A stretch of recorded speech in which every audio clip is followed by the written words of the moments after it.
peuvent se faire bien voir avec une fondation. Puis des fois, ils offrent 250 000 €. On se dit, ouais, et comment un mec qui vit avec le SMIC, combien de temps il met pour gagner sa journée en fait? C'est ça qu'il faut réclamer, c'est énorme. C'est énorme. Une vie de PFC, c'est un peu gagné. Mais pour une journée, je parle.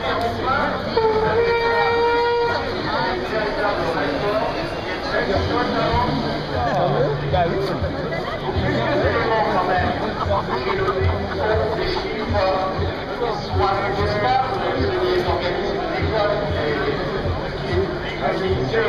Par exemple, l'évolution des revenus imposables entre 2004 et 2007, revenus imposables, les revenus qu'on déclarait, pour les 90% qui déclarent l'augmentation de l'imposition des revenus est de 9%.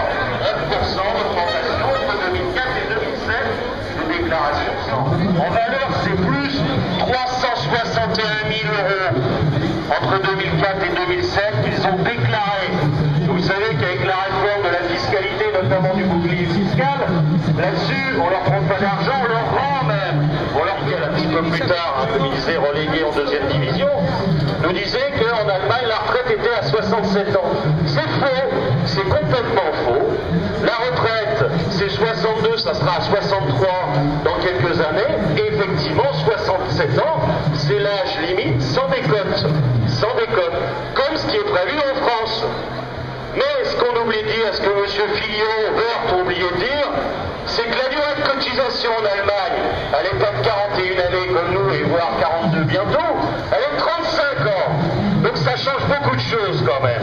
C'est-à-dire qu'en France, avec la réforme qui nous est proposée par Fillon, Wörth, et Sarkozy bien sûr, qui est à la tête de ça, c'est d'avoir d'ici une dizaine ou une vingtaine d'années, avec la retraite à 62 ans et la décote, sans décote à partir de 67 plus, les 42 annuités, le système le plus défavorable d'Europe.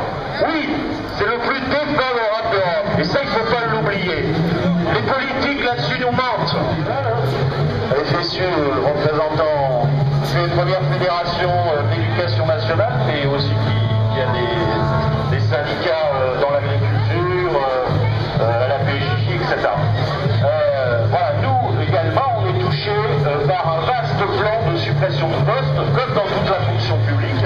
Je rappelle que cette année, à cette rentrée-là, 16 000 postes de moins, et le budget 2011, annonce de notre ministre de l'Éducation, c'est déjà 16 000 postes qui seront supprimés à la rentrée 2011.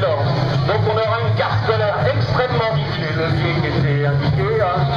Par exemple, dans le premier degré, c'est touché au réseau d'aide. Les personnels qui, soi-disant, ne sont pas de grande classe.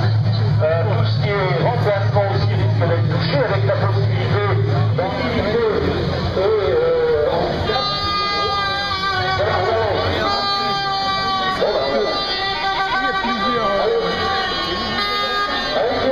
Monsieur le maire, je vous remercie encore. Donc je vous disais, quelques limites en session du gouvernement sur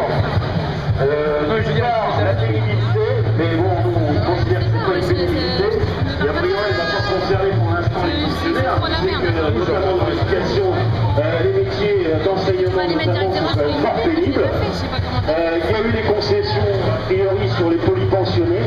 De plus en plus de collègues, même chez nous, ont des carrières à la fois dans le privé et dans le public, et c'est vrai qu'actuellement, il y a vraiment un déficit. Voilà, il y a du monde, là, c'est bien, serrez-vous. Et donc, troisième concession, ça, aux fonctionnaires, c'est pour les parents, plutôt les mères de 3 enfants et plus, où il y aura une possibilité pour un certain nombre de mères qui sont, les pères, il y en a presque pas, qui sont arrêtés, qui remplissent les conditions, donc je dis les mères, au moins pour une fois un petit avantage aux femmes qui sont quand même durement touchées par cette réforme-là. Donc pour les mères de 3 enfants, c'est pas satisfaisant bien sûr, mais il y a un tout petit recul, c'est-à-dire que celles qui sont à 5 années environ de la retraite pourront toujours prendre leur retraite dans les 5 prochaines années aux mêmes conditions qu'aujourd'hui.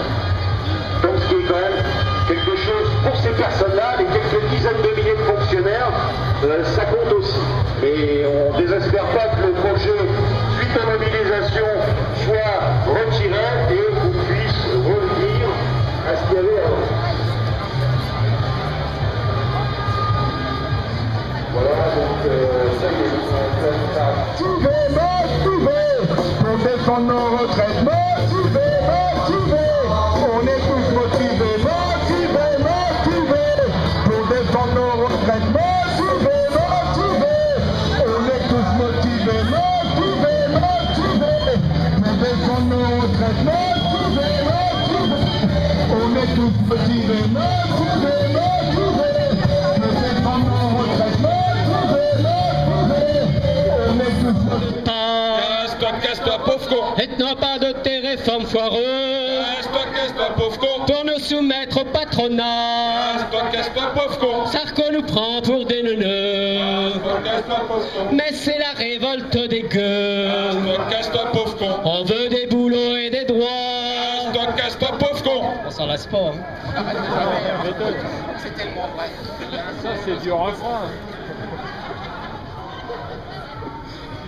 C'est un homme en or, tu vas bientôt être un homme en tôle.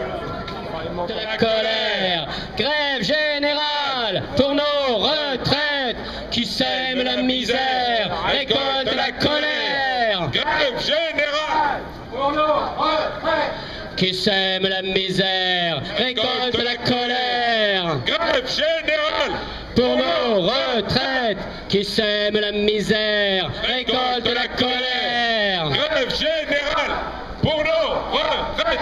Qui sème la misère, récolte la colère. Grève générale pour nos retraites. Qui sème la misère, récolte la colère. Grève générale pour nos retraites. Celui qui est tout en haut. La retraite, elle est à nous. On a trimé pour la gagner, on se battra pour la garder. La retraite, elle est à nous.